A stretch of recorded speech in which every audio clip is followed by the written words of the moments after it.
Since its founding in 1948, Israel has been surrounded by threats. Today, Syria has descended into a bloody civil war as Islamic radicals have captured large chunks of Iraq. Our veteran Israel Bureau Chief Barbara Opall-Rome was in Washington last week for her annual home visit. What does ISIL in Syria and Iraq mean for the region from an Israeli point of view? In the current configuration, as long as the theater of operations continues to be limited to Iraq and Syria, it actually presents some opportunities for Israel. It allows it to flag the threat of Islamic extremist fundamentalist terror.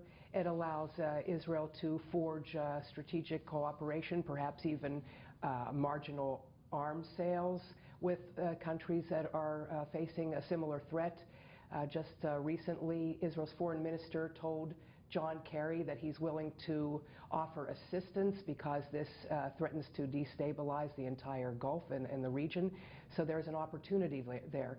More so for Israel is that these forces are fighting Israel's enemies. They're fighting the regime of Bashar al-Assad. They're fighting Hezbollah in Syria, and they're chipping away at Hezbollah's legitimacy inside Lebanon with these horrific car bombs and other violence. So in this crisis, there's also some opportunities for maybe longer-range cooperation, even with Gulf states and other states in the region. There are ample opportunities if Israel can seize on them.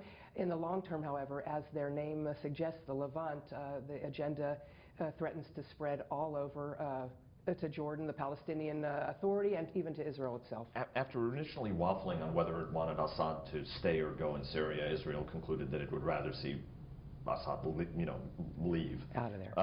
Pro-Assad forces appear to have attacked a car. They killed a young Arab-Israeli boy, and the Israelis retaliated on that. What's next for Israel in Syria? There have been several cross-border incidents over the past 3 years, and Israel's policy is to return direct fire to the source from which it came, and do so in a way that will not drag Israel into unwanted escalation, and they have done that several times.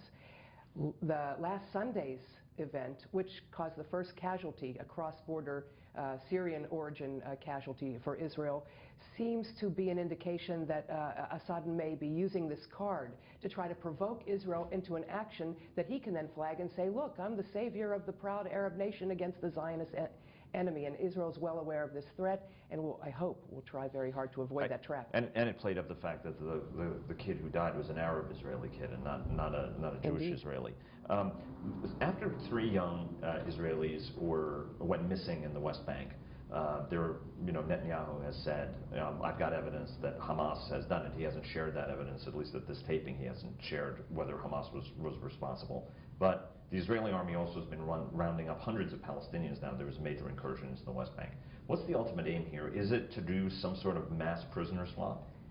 Yes, absolutely, and this time from a position of Israeli strength and without this gross asymmetry that has characterized previous prisoner deals in the past, particularly the October 2011 deal in which Israel exchanged a single soldier for 1,027 Palestinian prisoners.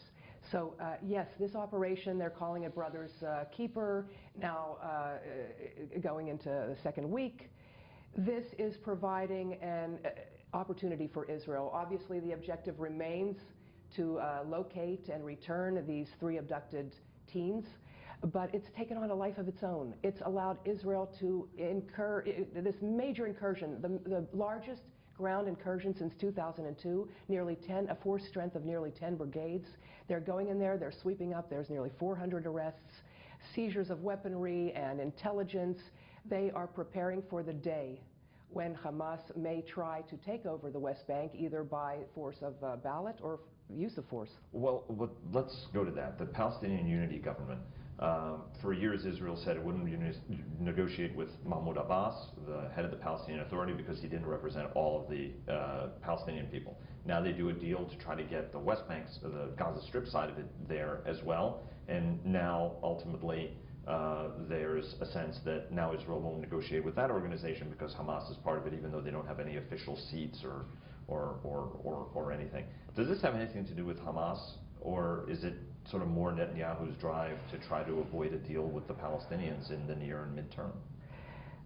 Yes, it's a matter of evasion.